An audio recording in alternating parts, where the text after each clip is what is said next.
my channel here. Hello, everybody. I'm David Burrows, and we're going to talk about Twitch. We're going to talk about TwitchCon, and we're going to talk about Rocket League as well. We'll talk about a lot of things. I'm actually looking in the background right now. We're seeing some things at TwitchCon that we'll share with you in just a moment. But my friend Brian, better known as Cyclone GU, joining me. Thanks for being here, Brian. No problem. Glad to chat with you today. Yeah, well, you and I have got to know each other pretty well over the last, probably a couple of years, right? We're both from the same hometown here in Sarnia. You're a Sarnia Sting hockey fan, so you had to be happy with how that turned out tonight. That was a wonderful game today. I actually, anytime I go into a game, I'm always worried when I see certain kinds of things happening, whether it be with certain on-ice decisions or whether it be certain penalties that get called by officials. I am known to be very, very vocal in my hatred of certain officials in this league. But the officiating wasn't actually too bad today, just a couple things, and the teams both played really well. I thought turned out to be a really good game, and came down to that third period in the end. It sure did. I'm not ignoring you here. I just forgot to change my broadcast here announcement. So I'm just going to do that. Yeah, because I've been doing 100 things today. So I'm just going to change that up. And I'm a professional. Here we go. That's okay. I see your screen just lightened up a little there. Okay. Now I think I know what I'm doing. Yeah, well, I mean, absolutely right. Like it was a great hockey. I mean, win or lose, of course, we want our team to win. I still got I've got the orange jersey on because I thought Halloween, right? Of course. But it's the Lions. I know you're not a fan of this jersey. I know you made that quite clear earlier today. Yeah, I like the yellow and the black layout, and I think when they introduce other colors into it, it kind of confuses the people. Like if I've seen, for example, Sportsnet covered a game last year, and even on the road they would wear those Leuna jerseys, those orange jerseys, and warm-ups. So it just makes me think, okay, they're looking at this and saying, wait, I thought this was a yellow and black team. Why are they wearing orange on the national broadcast? That doesn't make sense. And I just didn't like it from the fact of the way the colors were set up. But at the same time, I know it is a promotion. I know it is something to promote Luna, and orange is one of their predominant colors. I think, if I'm not mistaken, they have a better warm-up jersey this year that keeps the same gold and yellow, but they just have their logo somewhere on the jersey, I think, this year. So I think it is a little different this year. A little bit different, but yeah, this definitely came from Liuna, and whenever the Sarnia Sting was doing any community appearances, and it was the warm up jersey, and it really freaked people out last year though, because when they were coming out the first time with them, people were like, "Oh my goodness, do they have new colors?" It was like no, just for the warm up and community stuff. But I mean, Liuna has been a great supporter of Sarnia Sting and a lot of different hockey and a lot of different sports and a lot of different community things. So I just thought, for lack of putting makeup on my face, there were a lot of kids there today because they had the Halloween parade that went across the rink, and then they had the post game skate with the Sarnia Sting. I just thought I could be a pumpkin. I got the size. Yeah, and looking up the jersey up close for the first time, like this is the first time I've seen the jersey up close. It actually does look okay up close. It just on the ice, you're looking at it from far, and like that looks ugly. But yeah, you just see it. Well, so I could use it for Ugly Sweater Day too, then, or that's likely coming up. That does come in December every year around before Christmas. It's usually after the teddy bear toss. They do have their Ugly Sweater Day, and you see people getting their whatever ugly things they can find out to wear the hockey game, and it's actually kind of fun seeing some of those things that they wear. They get their ugly on. The Sting also always seemed to put on not just the Sting, but a lot of teams. I think every team actually has it, and they all come up with their own designs for ugly sweaters. So it's always interesting comparing. Let's see what Saginaw has. Let's see what London has. Let's see what. Yeah, that's the ugliest one. It's fun just comparing. Yeah, there's a bit of a friendly, competitive spirit in that. I mean, I don't know. Maybe I could just take a white sweater, just like a sweater. I don't know. I even call this a sweater. Some people call them sweaters. Some people call them jerseys. I call them jerseys, but maybe I could just take an old white knitted sweater and get a bunch of spray paint and spray paint different colors on them and wear that. Maybe that'd be like really make it an ugly sweater. That could also ruin the sweater. You have to look at it that way too. I guess, yeah. Yeah, Well, it was good to see. design. It was good to see the Sarnies thing when they won 3 games over the weekend, which was fantastic because they've really been struggling. Then they had a couple wins here, and then it didn't quite work out, and then this happened and that happened. Anyway, so it was good. Yesterday, of course, against Flint, their second game against Flint, they were leading 3-0, and then they won, but they won 6-5 in overtime. So you're like, whoa, what happened there? I didn't catch any of the game yesterday, so I don't know who started. I don't know who where the goals were scored. So I actually don't know anything about yesterday's game at all. But that does seem to happen a lot with the Sarnians thing, either for or against. I know last year there was one game that they were actually up 6-0 at one time, and all of a sudden they allowed the other team. I'm not going to say which team it was. They allowed the other team to come back, and they lost 7-6 in overtime. 7 straight goals lost. That was last year. That was last year. That I think it was Saginaw, quite honestly. It was. I wasn't going to say, but yes, it was. Oh, I'll say it. I don't care. And a few years earlier, I remember that the top team in the league was the Erie Otters, and this was back when Plymouth was still in the league before they moved to Hamilton. And the Erie Otters, the top team, they had McDavid. They came to Sarnia, and of course, as my sports marketing teacher would say, who is one of the marketer for the Saginaw Spirit, he would say that when he was working with the Sting back then, he actually noted that a big part of their strategy was selling the stars on the opposing teams just as much as the actual home team. So they would see bigger crowds for the Erie Otters because they could market that the star of the OHL was coming to play. And they were able to get more tickets sold based on that. And one of those games, we were down 3-0 with 4 or 5 minutes left in the third period. We won 4-3 in overtime. Like, it can happen both ways. You can be a bad team. You can take any good team down on any day in this league. Yeah, well, and it was just nice to see that they brought it out today and pushed through nice and hard. I mean, there was a lot of frustration in that second period. Even Anthony Selenitre, he was very expressive at one point. There was a lot of shots towards the goal that were missing. Anyway, so it was just nice to see them win because, sometimes you need that extra love. Am I doing that right? Can I do that? I see. Not quite. I'm trying to figure it out myself. Something like this. I think I'm there. Yeah, thumbs have to go down. I think something like that.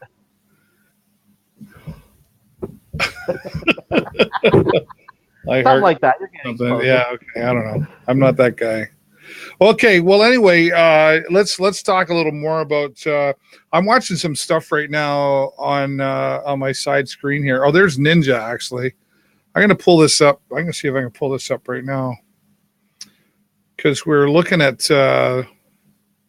You should be able to see that, and we can give some sound there too. I think. It does look like. I'm hearing my own audio now. Yeah, hang on, that's me. I got to turn the audio on. How about that?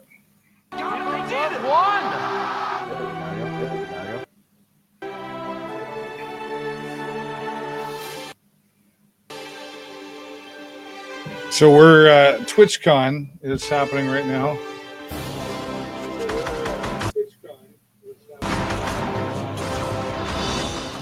And we're looking at some Fortnite stuff. Ninja's there. This is like probably the biggest game. Well, not probably. It is the biggest game on Twitch right now. We can we'll mute the sound there to kind of show this off. But I mean, okay. And there's so many people watching right now. I'm having a hard time keeping it up there, but. TwitchCon's happening right now, wrapping up in San Jose. This is like, if you go back like even 2 years with Twitch. You know, it was kind of like Twitch, what's that? And unless you were really a gamer, you'd heard of it. But then even a gamer's trying to say, oh, I got into it. Like, this is a growing phenomenon out there, because not only has Twitch like been a platform for gamers who want to stream, but they've now opened up the door nice and wide to people like myself who do talk shows, and, you know, the creative side, people do painting shows and cooking shows. And it's do I want to say YouTube? It's not really YouTube, because YouTube's just like a video search engine, whereas this is video broadcasting and everything. But there's a lot of engagement on Twitch, right? How long have you been involved in the Twitch world? It's kind of hard to say how long I've been involved in Twitch. I actually joined at one point back when it was Justin.tv. And I'm going to be honest, I joined at that day that I joined because I noticed that I was trying to watch the Super Bowl that year, and I noticed that Canada was not getting the same ads. So I literally joined just to look up American ads on the Justin.tv. This was like way back in 2000, I want to say 2012, Okay. 2013 area. And Twitch TV obviously took all the Justin TV accounts and they became Twitch accounts. So I had a Twitch account, but I didn't really start using it until about 2014, I want to say. And I've been all sorts of different places and become a moderator in a lot of streams since then. Currently a volunteer, very active volunteer in one of them, helping put on some of the content, actually. I won't plug them here, obviously. No, go for it. No, go for it. I'm okay. But, you know, but before you do, though, let's just kind of focus on, like, you didn't jump out. There's a real big etiquette that goes on in the Twitch world, right? You know, and you just did it right there. You're like, okay, I'm here talking with my buddy Dave on his channel. Mm-hmm. I am not promoting anything, because I think a lot of people do that. They go into other Twitch channels, real popular, like Ninja Shroud would run into that all the time. Hey, man, do this and that. You just did the etiquette thing and just said, I'm not going to do it. But now I'm saying, go ahead and do that. So go ahead and do that. Yeah, there is a difference with that. I want to talk about that etiquette thing very quickly first. I completely agree with you that there is a certain etiquette among Twitch streamers. The way that I just said, I don't want to promote someone on your channel. When you have people who are friends with each other, they don't want to do anything to step on that friendship. They don't want to step on that partnership by going into someone's channel all of a sudden saying, hey, watch this guy. He's a great Fortnite streamer. And they're like, what are you doing? I didn't authorize you to talk about this. Get out of here. So yeah, I touched on that etiquette thing. But yes, I know myself personally, the thing that I've been doing on Twitch a lot lately is getting involved with speedrunning races and watching different speedrunning events. One of the streamers I follow took part in one of these events on the Speed Gaming family of channels back when there were only 2 channels on that network. Okay. It's grown to a family of 6 channels, plus several foreign language channels as well. And I'm one of the people in there helping with that since I found my way to that channel. And I basically I've lived there almost ever since I followed this guy for his tournament. Yeah. Well, let's talk about, I know we're going to talk some Rocket League tonight, because I know that's one of your favorites. We'll get into that. We got lots of time, and we're doing really well with this conversation so far. But, you know, we talk about the etiquette. I mean, some people, I think even at times they try to sneak in the whole, I love your channel. It's great that you're a streamer. I'm a streamer too. It's like, oh, really? I'm a streamer too. Please don't click on my name in the chat and look at me. Like, you know, there's that subtle stuff. And I know there is some self-promoting channels out there. There's a lot of them. There's Follow for Follower. I was kind of involved in that. And honestly, what I found was, okay, I'll follow you and we'll do the follow back and we'll do the lurk thing and all that stuff. And then some people go, well, that doesn't work. Well, it works to grow, but I also took it as, okay, I'm going to connect with you but then I took the time to go back to those channels. And when I'm not streaming, I'm watching and I'm learning and I'm engaging in your channel. And if you don't do that back for me, like, I've got about 1,500 followers on Twitter. I probably have about 500 fans. There's a difference between a follower and a fan. I'll come back to you. And I guess what I was getting at too, Cyclone, is relationships. Even you and I here tonight, we've had a relationship going on for a couple of years, but then it kind of grows into the esports thing and the college and what you're doing and what I'm doing. And that's why I reached out to you. And I said, here's a guy who knows what he's talking about, and he'd probably enjoy having this conversation. And I did it because we have a relationship, not Mhm. just because I want to promote my channel and promote. Like, so would you say relationships a big deal in this world of Twitch?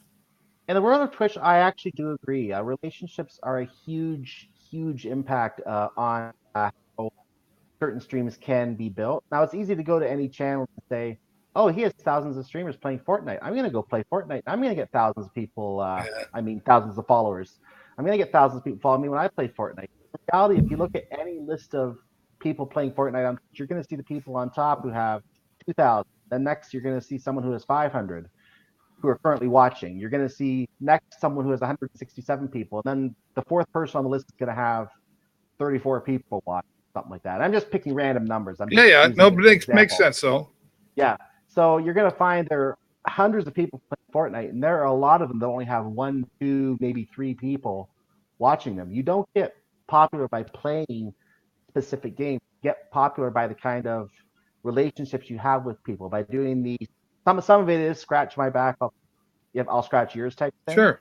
Where okay, I like what you're doing. I'm gonna host your stream, and if you like what I'm doing, I'd like if you host me sometime, and we have that relationship going back and forth. Some players will get into some kind of tournament environment, and I'm not gonna get specific, but one specific event that I've been helping with, there are some players in them that have literally made their Twitch career literally just playing this one game, Yeah. and that's where a lot of their following or the series of games, that's where most of their fan base comes from, and they still have dozens of people in their stream every night. um, so it really is a case where you can specialize in a game on Twitch, but a lot of it is related to certain conduct that you have outside of your stream, where you Right. have certain relationships and have certain Yeah. people who know who you are and try to help promote you as well. Right. And you don't have to be good at a game to get a lot of viewers. I mean, let's take Fortnite for example. I mean, it's the biggest thing right out there right now. I mean, you know, we can't avoid Ninja. Wow, 77,000. He might even be on live right now. Like, I don't know. Oh my gosh. You know, he could have 77,000. 77,000 concurrent viewers. Wow. He's hit over 100,000 concurrent viewers. But I've also seen some not that great Fortnite players that have 50 concurrent viewers or less. So it's not about the game so much. It's maybe the game that says, "Oh, I'm into Fortnite. Let me check this person out." But then it's the entertainment value of it all too. It's the ones that I watch a lot are like they're not that great at they don't have to be great at the game, but they talk to the crowd, they engage with the audience, they're funny, the personality is the entertainment. The game is not so much the entertainment, right? The game might be what got you in the channel in the first place, but then you kind of go, you know what, like I really like let's take marbles on stream for example. Like I do marbles on stream. I I've seen you commentate a doing that. race, right? That nobody has any Exactly. control over. But they go, oh, this guy really knows how to talk a race, and well, that's what gets us coming back.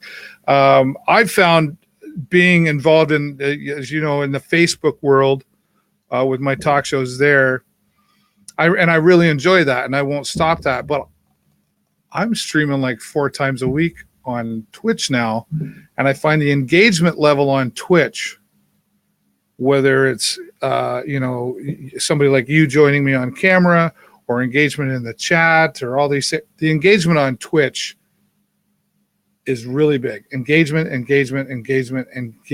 Include you in the stream. When somebody follows you or whatever, you say thank you, I appreciate you. Have you noticed that? Like, how old are you? How old are you? I guess. And is Facebook and Twitter in your world? I won't be specific with my age. I will say I am in my 30 area, Yeah, fair 30s. enough. So I will say that I'm not going to get specific because I don't want to date myself to that extent. That's fine. But at the same time, um, yes, I have been on YouTube a lot. I used to watch Let's Plays on YouTube all the time. Let's Plays I find on YouTube are becoming less and less of interest nowadays, ever since Twitch became a thing. YouTube's been around, I think, since I'm just trying to remember 2006, I think, because I've seen videos that Wow. are 10 years old. Yeah. The first video on YouTube was actually the YouTube founder showing off a video of his dog, I believe it was. Yep. And that's even a trivia question in one of the board games I've played. That's a trivia question. Okay. in one of the games. So it actually is a documented fact that this first video on YouTube was this guy showing off his dog, and or whatever it was. So YouTube's been around since 2006ish, I think, so about 12 years. Twitch only came around in 2012, or I want to say 2013, 2014, in that area somewhere. So it's only been around for 5 years, but it has taken over as literally the top place to watch gaming content online. Let's plays that I used to watch back maybe in 2011, 2012. Yes, you're still going to have people who do Let's Plays. You're still going to have people who have huge audiences. You're still going to have people going and watching those videos. Every time they get published, you're going to watch every single one of them because they're fans of this person. But the reality is, a lot of that activity is now on Twitch. So Twitch literally is, in my opinion, the number one place to go right now. YouTube is aware of that. They've created their own YouTube gaming in response to that, which unfortunately is not. It's from what I've heard, it is set up in a way that newer streamers get promoted better than people who've been around for a while there. Oh, okay. But unfortunately, it doesn't seem as popular. And once you, even if you get that chance in the limelight to be featured, how many of those people are going to hang around? Well, I Some think streamers, there's go the ahead. opportunity. Sorry, the opportunity. You make a lot of good points there. I agree. You know, there's the size. I mean, I think it's YouTube's like 1 point something billion people, Correct. whereas on Twitch we're I can't. It's either 40 million or 140 million, but it's significantly less than YouTube, which to me says opportunity really exists on Twitch because we're still on the scratch of the scratch of the scratch of the Correct. surface of this new opportunity, right? And um, the thing about Twitch is, even though like I'm more of a, I mean, I do gaming, but I do gaming in a more entertainment, fun way as a talk show host. I'm not really a gamer. Um, there's the opportunity to monetize because let's face it, Mm-hmm. we all want to do what we love for a living. We want to get paid for it. And if you can get paid to do video games, I mean, here's a channel. They make it like achievable, much like a video game. Like you get to this level and you, ooh, I get superpowers now. And then I get to this level and I get more superpowers now, right? The Twitch world has created it like a game where, okay, I get 50 followers and 3 concurrent viewers and 8 hours on these different days, and I become an affiliate. And then I can Yep. start to encourage people to send me money. And the it's more of a social platform than YouTube isn't really a social platform. It's put your videos up. You can go live, you can have some chat, but that's as far as the engagement goes. The engagement on Twitch to me goes beyond that. And the way you earn money on YouTube is by viewers, which at one time was great. But now I have to work hard at saying to you, um, give me money, basically, whether you subscribe or you cheer me bits. But you, as the viewer, have the volunteer option to say, I like this streamer. I want to support him or her. It's my choice to give them money. They're not earning money because of viewership. You can have 20 concurrent viewers and make money if you encourage all those 20 concurrent viewers to subscribe or cheer, right? So to me, that's very encouraging to go, I got to work hard at my television channel. And a lot of people on Twitch actually do look at things like, hey, I want to have a shout out on stream and actually be called out for this. So some people will actually use that as a way to get a shout out to donate bits or give some money. But something I'm noting about YouTube as well, and this was just in the last couple months. I think it was in September. Or I'm thinking might be mixing Twitch story, but somewhere in 2018, YouTube actually changed the rules for channels to be able to monetize their content. I think you actually have to have a large viewer base now Yeah. before YouTube will actually give you any ability to monetize content. I think you have to have like 1,000 subscribers now, or something ridiculously stupid like that. And if you don't have 1,000 subscribers, guess what? You're not making any money on YouTube anymore. It's Yeah. really forcing people on YouTube to say, hey, by the way, if you like what I'm doing, subscribe to me. And there are people who in the past might never have done that. Now, in order to have any chance of getting anything out of those videos, they have to really ask those people to subscribe. And the interesting thing is, and this is something that's statistically proven in television related things too, I believe, if you actually make the point to say, by the way, click that subscribe button if you like that thing, you'll see what else I'm doing. People will suddenly think, oh, I do want to see what else this guy is doing. Click, and boom, subscriber added. On Yeah. Twitch is on Twitch is a little different, whereas you have that direct interaction, of course, but you can get money anytime. People will donate to you anytime if they wish to. Yeah. Well, but I can also offer like, okay, if you do this, I'll do this, and if you subscribe to that, like, there's all kinds of flexibility, and especially in the Twitch world. Let's talk about like interaction with like whether it's Streamlabs or Stream Elements. Just the simple fact that when you do a certain thing, this fancy alert shows up on screen. I can turn on music requests. I can have polls. There's all these different extensions that are available to me. Most of them free. Some, have additional, if you want to have a cost to do more kind of stuff. But it really allows me, the streamer, to create with all these different tools what type of channel I want. I mean, Great.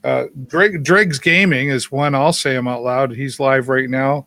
And he's constantly, hey, you get to spin the wheel, and hey, you get 100,000 points for this, and you get it by doing all these things. You get for another opportunity to go. Like, he's fabulous. And he's a fairly new streamer who is really taken off, and engaging his audience. We don't have those tools on YouTube. That's absolutely right. And if you can engage your audience will recognize it. And by recognizing that, they're going to come back. If you just sit there and swear at your screen over and over, and that's Yeah, all you do because you're in the middle of playing this really tough game of Fortnite, and you're like, oh, you beep, beep, why are you? yeah, And why did that not fire, you stupid beep, beep? And yeah. people hear that It and they're like, turns me off. I don't want to listen to that. I'm out of here. But if you have a very friendly atmosphere, you engage with your viewers almost immediately. Even like if you can hear your comments read back in like 3 or 4 seconds if the streamer notices it right away. And there's that instant engagement and that instant, hey, this person recognizes me and this person's making an effort to include us in his broadcast. I like this.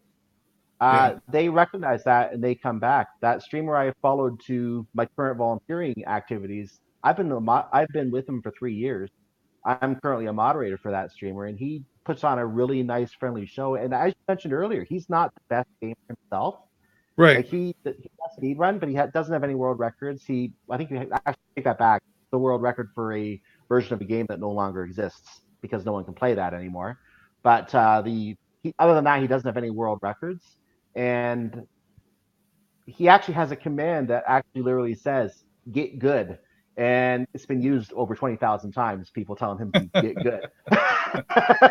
So it's really just the kind of atmosphere a streamer chooses to portray. I know another one who uses the same idea uses a command called "you're bad," and but you can also say "you're good" and reduce the count of "you're bad." Right. Well, yeah. Well, me too, and get over the hate and all that sort of stuff. We can kind Yeah. of we can uh, we can twitch that around. Maybe And you that's made a there. comment. Yeah. Go Sorry, ahead. you made a comment I wanted to touch on earlier on Twitch trying me having a lot of room to expand on what YouTube does as well, having a smaller viewer base. The reason for that is because YouTube is used for literally everything, not just gaming. You can go online and find videos of buildings being destroyed. You can go online Yeah. and How to find fix my videos of car and how yeah. to fix my car. You can go online and find videos of making the perfect pancake, or I any need kind that of one. or computer repair techniques or Subway cookies or anything like that. You can find videos of virtually anything. And there is a lot of room for Twitch to expand, but at the same time, it has to be something that is sent to inclusiveness of viewers. I can't say the word inclusiveness of viewers. No, I know what you mean. Uh, it's I while it is possible to do things like a building explosion on Twitch, you probably wouldn't have a lot of talk about it. There'd be a lot of people waiting around. When's this thing going? When's this thing going? Oh, good, there it is. Okay, bye, and that's it. Whereas if you have something, you could actually do a live. I think I actually saw someone doing a live cooking thing at one time. I don't know if this is a regular thing that happens on Twitch, but I think I saw someone cooking at one point on Twitch. Um, I know that there are possibilities to things like if you ever watch the Games Done Quick marathons, you see them have prizes for donators, whoever gets Yeah. picked as the winner. They might get a perler bead creation, and perler beads, of course, are those little things you put on pegboards, you iron them, Oh yeah, and it's just right, something. right. It's something you put on a stand, and here's a picture of Mega Man right here in front of me, and this is like something like that. You could actually, if the right person with the right captivating atmosphere can actually do a stream around building perler bead creations. Like you can pick any kind of in real life activity because in real life now is a category on Twitch, Yep. and you can just find some way to include viewers. Maybe they have an idea, something they want you to make, Well, and and you can do that's that. a good point that well, and that's why kind of at the start of the conversation I said, like Twitch was originally a gaming platform. I've had a Twitch account for over 2 years.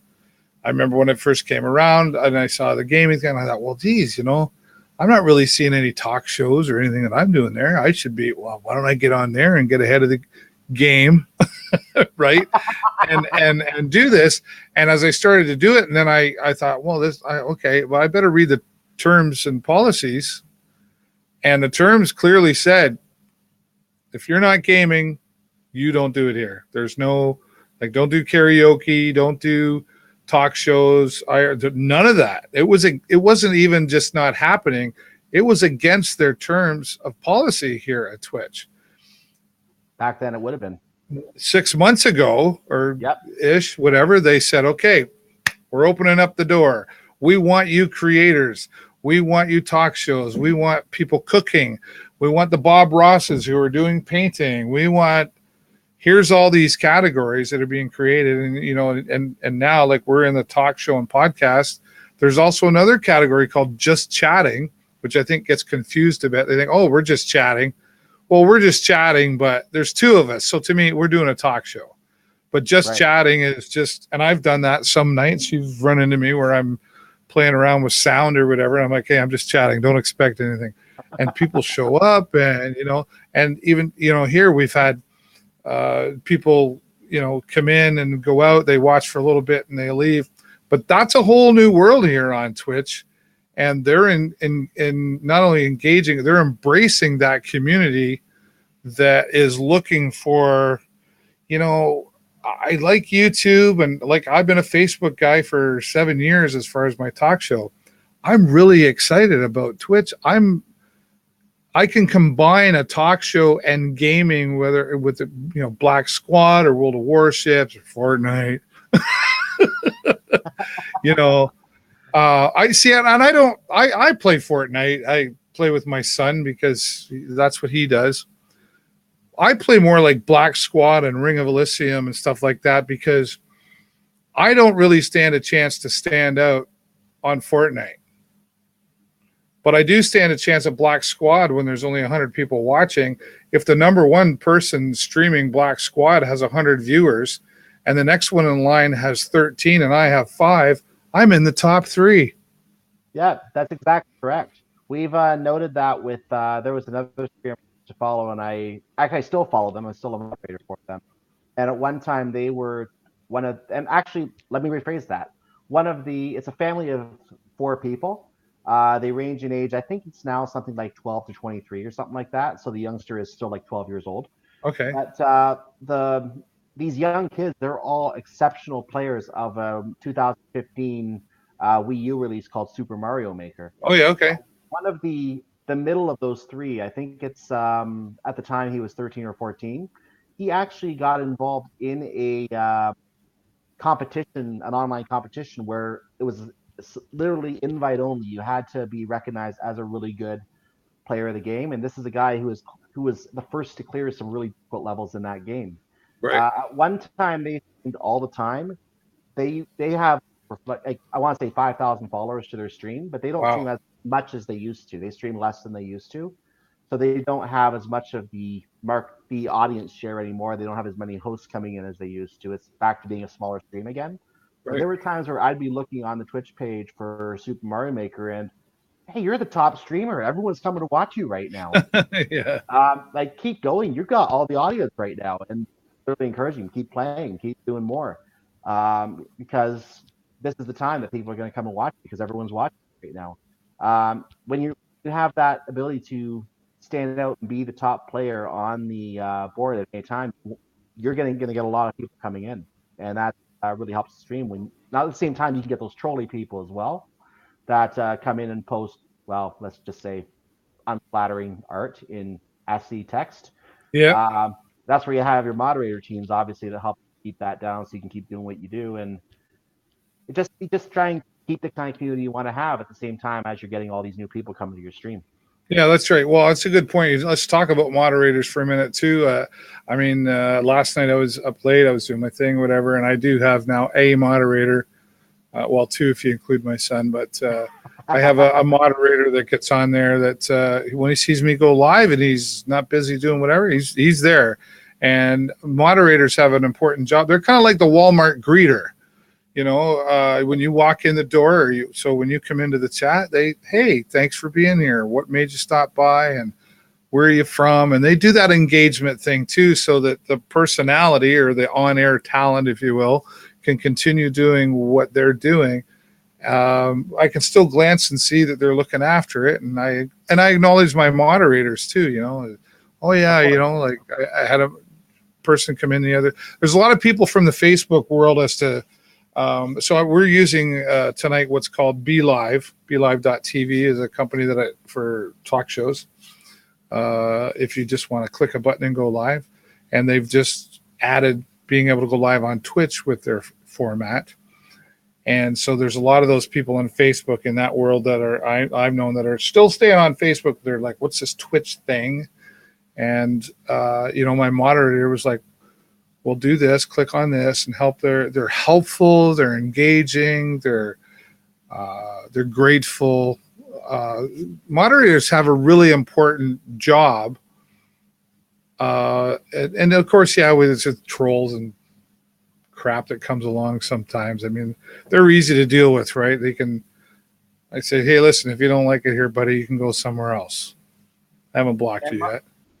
And I agree the moderators do have an important job. Every stream is different with how moderators are going to, like in terms of what types of things moderators will do. In some cases, it can be a really big stream, and all they do is really watch the place. There's so much traffic going on, they can't greet every single person who comes Oh in. my goodness. Let's go to Ninja's channel. Yeah, all they do is literally watch and make sure there's nothing bad going on. At the same time, there's also an auto mod that can be activated on any channel as well. I was actually calling a race myself last night, and as a commentator myself, so I'm doing some of that commentary now myself.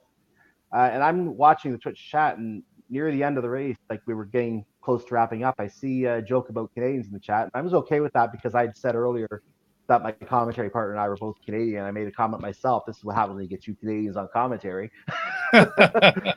So yeah, at one point a joke came up in the chat, talk about Canadians, and Automod held it and said, "We're holding this because we think there's something wrong with it."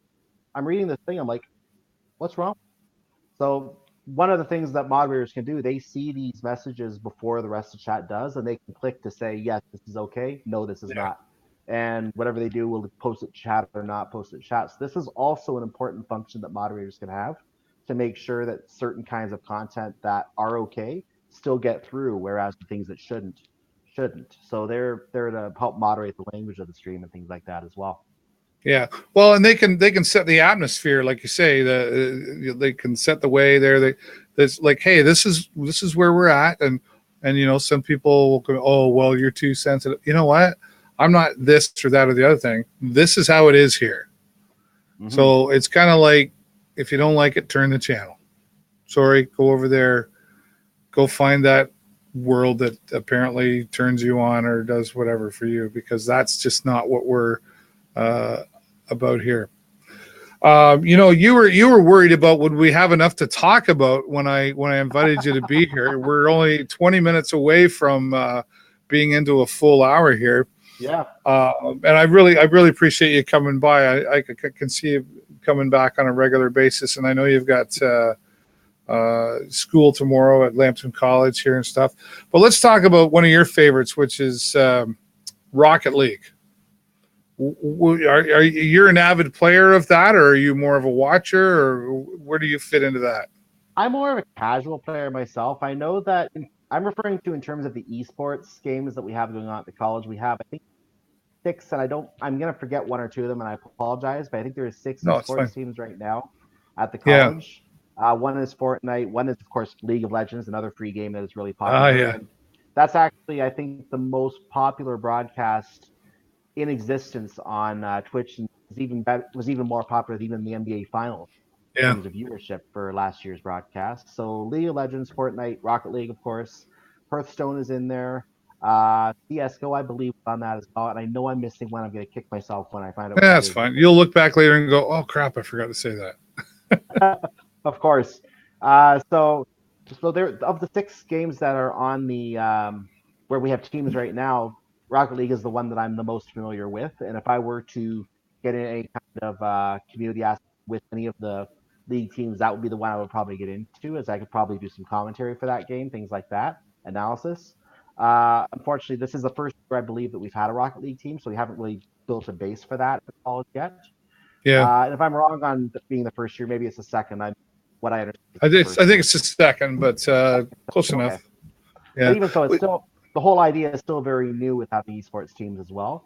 So the base Yeah. isn't quite there. That where we'll be a few years from now, we're gonna have people, hey, you can commentate the game. You can you have to be good at the game. So it's a chance to bring up people who can actually go through all the information, talk about it with other people on the Lampton College channel, channels when they want to watch these guys Yeah. play. It's interesting you point that out because I think a lot of people go, "Oh, we're playing video games here, and we're playing video game. Oh, we're playing video games at the college." But I mean, as long as I've been an entertainer and talk show host, it's just kind of similar. I go, yeah, like I mean, the Sting games, like I talk about what's happened and stuff. I don't commentate that, but as someone who would commentate a hockey game or a basketball game or lacrosse games, I do that, right? I look at this and go, I don't have to necessarily be the guy that's playing the game. I can be the guy that sits back and commentates on what's happening on the screen right now. Yeah. And I mean, you see like full desks and the graphics and the whole full production of those sports announcers. I mean, recently, we've had the European Rocket League Championships. We've had Rocket League Championships, period, just happening. But that's one of the most recent, right? And then they go into this sports room and they're talking about Cyclone just did this and so just did, right? It's a full production, right? So the opportunity in the esports world is not just to be on the team. There's the coach, there's the trainer, there's the whole bunch, the analysts to the commentator and everything there. So that's something more you'd be interested more in being the commentator analyst than being the player.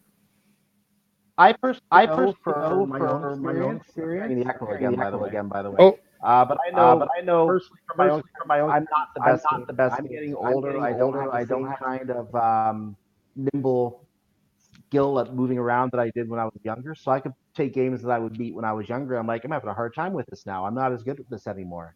Uh, that does happen. I think that's part of what happens when you age. I think as well. Your react even though you can still play games, your reaction time might get a little bit longer. You might have less focus on it, or something like yeah. that. So at my point in at my age, I unfortunately the esports came a little bit late for me to get on when I was really good at doing anything. Yeah. So at this point, I'm more into the point. Just like when you see hockey players, they hit their prime in their 30s, and then by their 40s, they're no longer playing, but they still want to be involved with hockey. So they're going to go and become a coach. Have referring to Sarnia Sting, for example. You have what's his name, Legwand or We something got like David that. Legwand and Darian Exactly. Hatcher. Big. Hatcher, that's the other one. That's the other Yeah, one. they both And own the team, but they're big NHL, and now they're coaching the team, but they're still connected to it closely, right? Hatcher coaches the team, whereas Legwand is an active owner of the team as well. Yeah. And they still want to be involved with hockey. They're not ready to quit doing hockey. They want to keep being involved. It's been their lifeblood it's been what kept them going for the last 20 years. They want to keep doing it because that's what they love. It's Yeah. the same idea with gamers as they at some point as well. If they can't be on the team, they still want to be involved. They still want to be on commentary. They still want to be analysts. They still want to give some ideas, like you mentioned, as a coach. Yeah. So you can still, there's still this whole production around a single esports team. It's not just 3 guys talking to each other trying to kick a ball around the field, or five, Yeah. 6 guys in Overwatch trying to communicate as to where to go and find the right guy, find the right angle to shoot this guy who's who's trying to snipe everyone.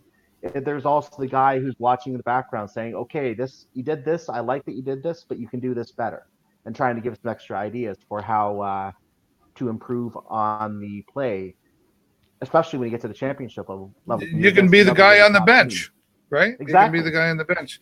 Well, and let's talk about you. You made kind of an interesting point there too. You know, you talk about you didn't really say age, but you sort of mentioned it in the realm of, you know, you've been involved with this for like. So here I am. I'll say it. I'm okay with it. I'm 49 years old. 6 months from now, I'll be 50, and here I am involved very strongly in the Twitch world and growing. Um, and talking about I'm the guy that would like to be kind of the analyst and the commentator. I mean, I that's one of my skills. I can watch this game right now, and I that we're seeing on the screen, and I can go through with that, and I can commentate. But if I pair up with somebody like you, who's more of the analyst, commentator and analyst together, I mean, that's a sports show almost. Like, you know, it's like, It is. well, I see here he goes and he's making a shot and he goes, oh, da, da, da, da, da. And then you jump in as the color and you go, well, and here's what we've learned from watching him or what we've seen. And that just creates that whole entertainment realm of, hey, never mind Twitch talk. We could just watch this game right now, and Cyclone and Dav Burrows are going to come on here and come and watch us talk about this. That's, you know, I mean, I have a full studio here at home and everything, but then there's people who just have this much space in here. You can be a full production company or a full television channel now and promote and do what you love, right? Isn't that like an amazing thing? And I mean, we're doing it from our PCs. We can do it from our iPhone, really.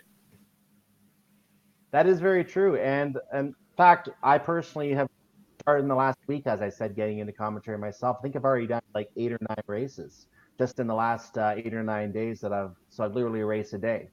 And I find that if you, of course, you want to commentate something where you know some of the content. I'm not going to, Yeah. for example, go to an event where, because I've only played 2 games of Overwatch in my life. They were both in the esports labs. Right. Fortnite, I played 3 games to try it out. I'm like, this is way too complex for me. I don't know if I'm going to try this, but I will try it again. And at some point, League of Legends, I'm going to have to try playing that at one point. I played it as a little mini tournament demonstration in a lab class this past week. So we literally have had, like, I've been exposed to these games, but I know I'm not good at these games. So I wouldn't try to commentate not knowing Right. how to play a game. I'd rather commentate a game where I know the content. And even if I'm not the color person, I'm just a play by play person, I can still throw in little information and let the color person fill in additional detail. Just this past week, for example, I was calling a race and I'm literally gotten into the boss fight and called out every single aspect of that boss fight as it happened. Pardon me. Yeah. Detail. And I find that viewers like that kind of thing because it engages to a certain extent, that you know what you're talking about and that you're describing this in every detail that you can, making sure they're aware of everything that's happening. Oh, why he threw the tail this way? Oh, he did a death dodge the fireball there, and you're calling out every detail and making it all that much more entertaining for them. Yeah. Now, when you commentate a game, are you just like, for example, like we're watching? I don't even remember who we're watching right now, but I just kind of picked a random Rocket League channel that's got lots of viewers going on. Are you doing this for a specific channel that you're invited in through Discord to be the commentator, or are you just doing a live stream going, I'm just going to commentate? Like, how do you get involved with that? The kind I mentioned being a volunteer for that speed racing network earlier, Right. and it's actually the way that that network works is anyone who wants to throw a tournament. If there's a community, if you have a community for, well, let's just say Rocket League, as an example. If you have a Rocket League community, you want to throw a Rocket League tournament, you could literally, and this might not be in the scope of this specific channel, but just to give that example, you Yeah. could say, okay, we have a lot of people who want to form some teams, put on a little tournament. Let's go ahead and have this little concept on the network, and let's some games on there and do some entertainment, get some commentary, things like that. So Okay. what you'll have is that each tournament has their own role, or has their own group of roles. You're going to have the participants. Obviously, you can't have a tournament without participants. Otherwise, you don't have a tournament. You're going Right. to have the people who have mics are good at talking about the game, and you're going to be able to do commentary for the tournament. So they're going to be the people that you want to give the access to commentator related facilities so that they can go on and talk about the game with people. And they like talking about the game with other people. That's why they're commenting. If they didn't like doing it, they wouldn't be there. Okay. You're going to have the people who administrate the tournament. That could be the channel itself, and of course, obviously the administrators of the actual tournament. So not just the tournament administrators, but also the restreamer admins. They're involved with the whole planning as well because they're the ones who are going to be showing all of this off. If Right. it weren't for them, you wouldn't even have any broadcasts. Right. So there are all those extra steps that have to be considered when putting on a tournament. And I have at one point actually run a month and a half long tournament myself as one of the administrators. It is a lot of work. You For literally sure. are on call all the time for any issues that come up. And if you have one day that you have no matches going on, it's like a vacation for you because you literally have you're literally on call for everything. And even when I'm volunteering, I find I could be sitting in a class and I see a message all of a sudden come up. You have a problem on this channel. Okay, one moment. Click, click, click. Done. Have fun. Yeah. Right. Like it's just that easy So we nowadays. could, so when you talk about, I guess I'm trying to figure out the whole connection thing. Like, so, uh, you, when we restream, for example, so say you and I are the commentator and analyst tonight. We're going to go say to XYZ channel because they said, yes, we're okay with you restreaming us. So we would do something even like this, where it's like, okay, we're going to stream it. And you and I are the commentator analyst, and we're going to broadcast it, and we're going to just talk about the game that's going on there, right? Is that kind of so? This all comes back to relationships, though, doesn't it? Where I go, hey, I met that Cyclone guy. He seems kind of cool, and he kind of knows what he's talking about with this game. And then there's that Dave Burrows guy, and he likes to have fun and do all this kind of stuff. So let's do that. Or he's got a channel that's got some presence and growth going on. Is that kind of how it all starts? It really is. If you can't just open a Discord channel and say, "Okay, I'm holding a tournament," Yeah. you're going to hear crickets because people are going to be slow to join. And in fact, even as in the ESA program, which for anyone who is interested, it is the first year of that program. It literally just launched this year. First major assignment we did, yeah. The first major assignment we had was to throw our own tournament. Yeah. And we had to go to the esports lab. Now, some of us had console games, so we might have been outside the esports lab in those cases.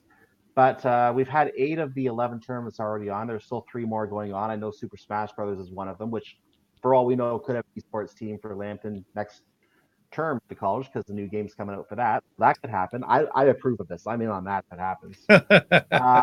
In whatever form I can, even if I'm not playing, I'm in on that.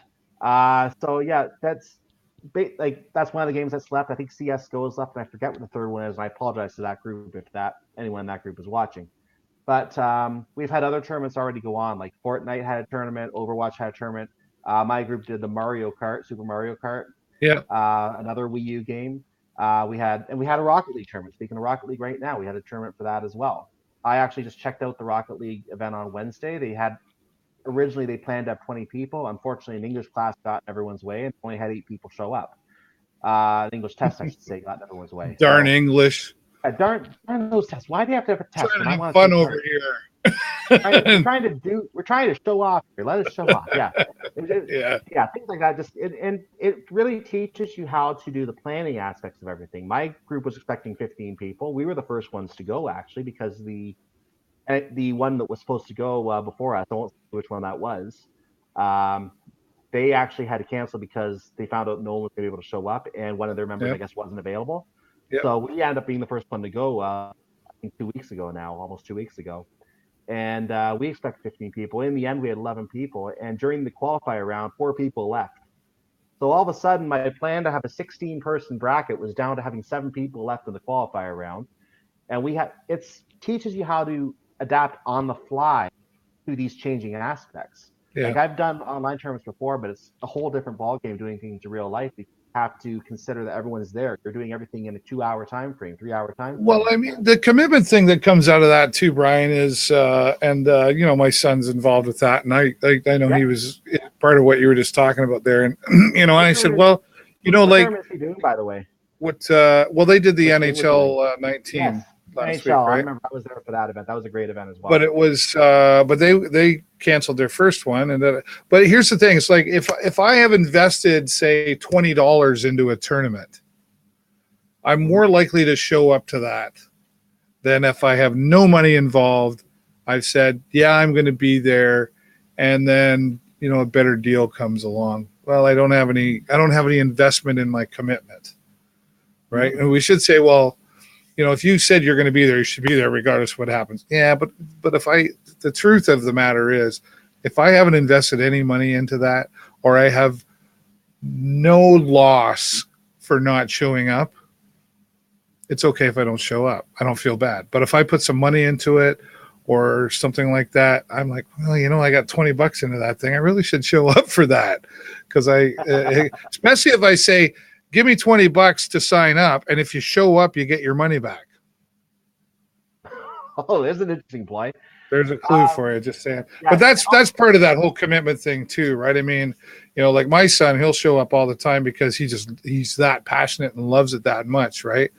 Whereas some people do kind of treat it as basket weaving. Oh, I'm going to do this thing and have some fun, and it'll look good on a resume, hopefully, right? But this is $1 billion industry that's and it's on the verge of turning into a trillion with a T industry.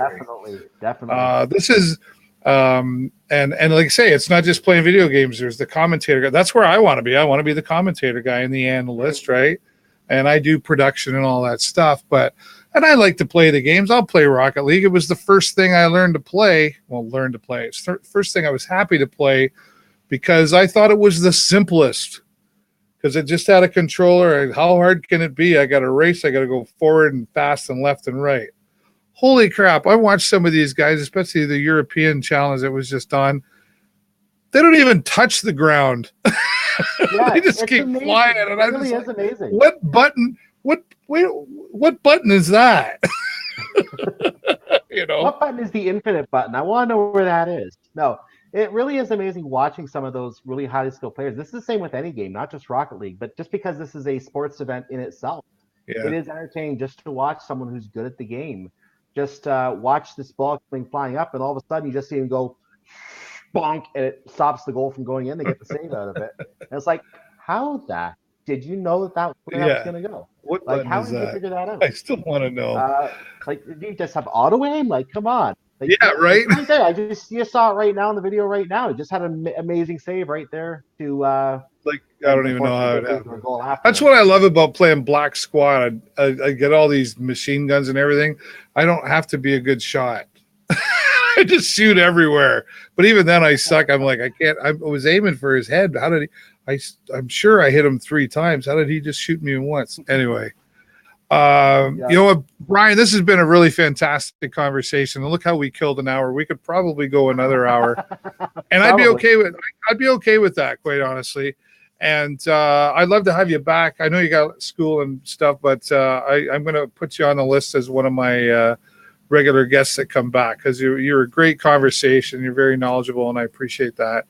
And I'd like to talk more actually about, maybe we can here on this stream, we can set up some things or relationships with people, and let's commentate some games together. In fact, I don't know if you know about, there's a Smash Brothers group that goes around to different locations in Sarnia. Do you know about that? I went to the first one. I think it was a melee event down at the Hog.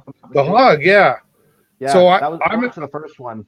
I'm in the process with negotiating something there, where I said, hey, we should be live streaming that, and you should include some commentators.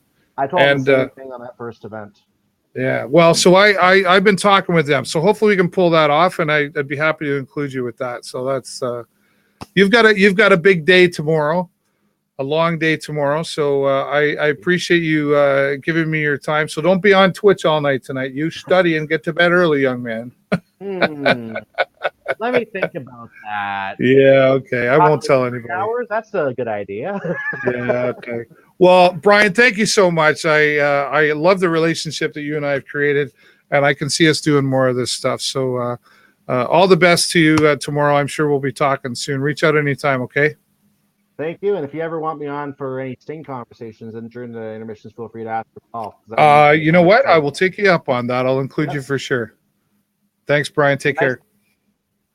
All right, our friend Brian, or Cyclone GU, joining me here on Twitch Talk, one of our next episodes here every Sunday night, 8 o'clock Eastern, and we're going to talk some hockey and stuff. I can see Brian and I doing a lot of stuff together. He's a lot of fun and very knowledgeable. But what you're watching on your screen right now, Rocket League. Yeah, I'm going to probably try to learn how to play that, but I still don't understand. Look at it flying through the air over here. Anyway, I'm here every Sunday night, 8 o'clock Eastern for Twitch Talk. Tomorrow night I'll be back Monday night, 8 o'clock Eastern, Father versus Son, where we play a bunch of games, myself and my son Jason.